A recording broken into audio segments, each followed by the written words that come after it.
Bwana Yesu asifiwe. Hapo ndipo nimejikita siku ya leo. Naomba nikueleze mambo haya ambayo Bwana amenituma kusema nawe.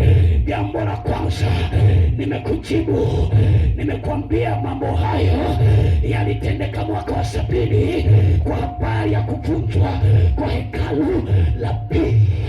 Sasa swali la pili lilikuwa dalili za kuja kwako ni nini? Mstari wa 30 tutaanzia hapo.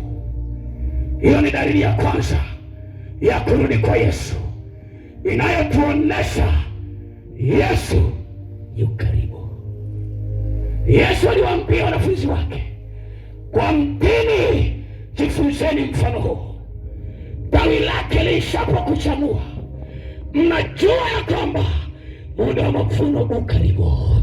Labda nikueleze jambo uelewe kwa nini Yesu alikuwa anawaambia mambo hayo Wayahudi, kwa sababu kalenda zilikuwa bado is not discovered. Walikuwa hawajagundua kalenda bado. Ili kujua kama muda wa mavuno umefika, walikuwa wanaangalia miti fulani tu mitini. Ile miti ilikuwa ikichanua, Wayahudi wanajua muda wa mavuno umefika. Tulivyopanda tumekomaa. Kwa hiyo wakawa wanakwenda kuvuna. Sasa Yesu anawaambia, kama namna mnavyotazama mtini tu, mkiuona umekomaa, umechanua, mnajua muda wa mavuno umekaribia. Akasema mjifunze kwa mtini. Sasa kuchanua ni kufanywa upya.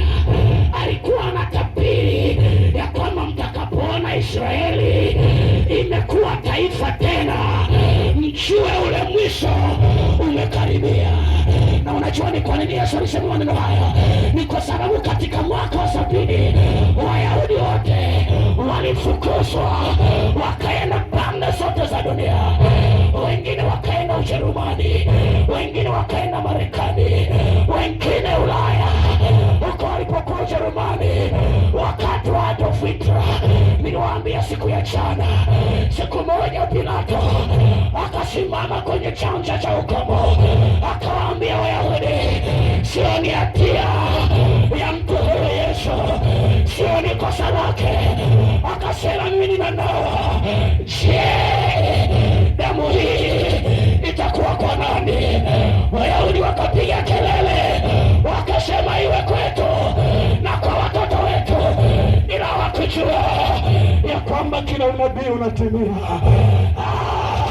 Wakati wa Adolf Hitler, ile damu waliyosema iwe juu ya watoto wetu ilimwagwa kweli. Zaidi ya Wayahudi milioni 6 na laki 5 walikufa Ujerumani kwa vifo vibaya. Walitawanyika, wakawa kama kondoo wasiokuwa na mchungaji. Yesu alisema, nimeona Wayahudi na Waisraeli wametawanyika, hawana mchungaji. Wayahudi wakatawanyika. Yesu akasema, sasa baada ya kutawanyika huko, mtakapoona hawa waliotawanyika wamekusanyika tena, alafu wakawa taifa, mjue nimekaribia kuja. Unajua mambo yalitendeka lini? Mwaka wa 1947 kambi moja inaitwa United Nations Organization, yaani Umoja wa Mataifa, ulitangaza rasmi ya kwamba Wayahudi wote walioko katika nchi zote duniani wakusanyike pamoja, warudishwe Israeli, wapewe taifa lao. Na mwaka 1978 Wayahudi wakatangazwa rasmi, wakawa taifa imara, wakapewa na uongozi. Ile neno la Yesu likatimia ya kwamba muonapo haya msijue kuja kwangu ku karibu. Leo tuko mwaka 2025. Wayahudi walikuwa taifa mwaka 1948. Je, nikuulize swali, Yesu yuko wapi?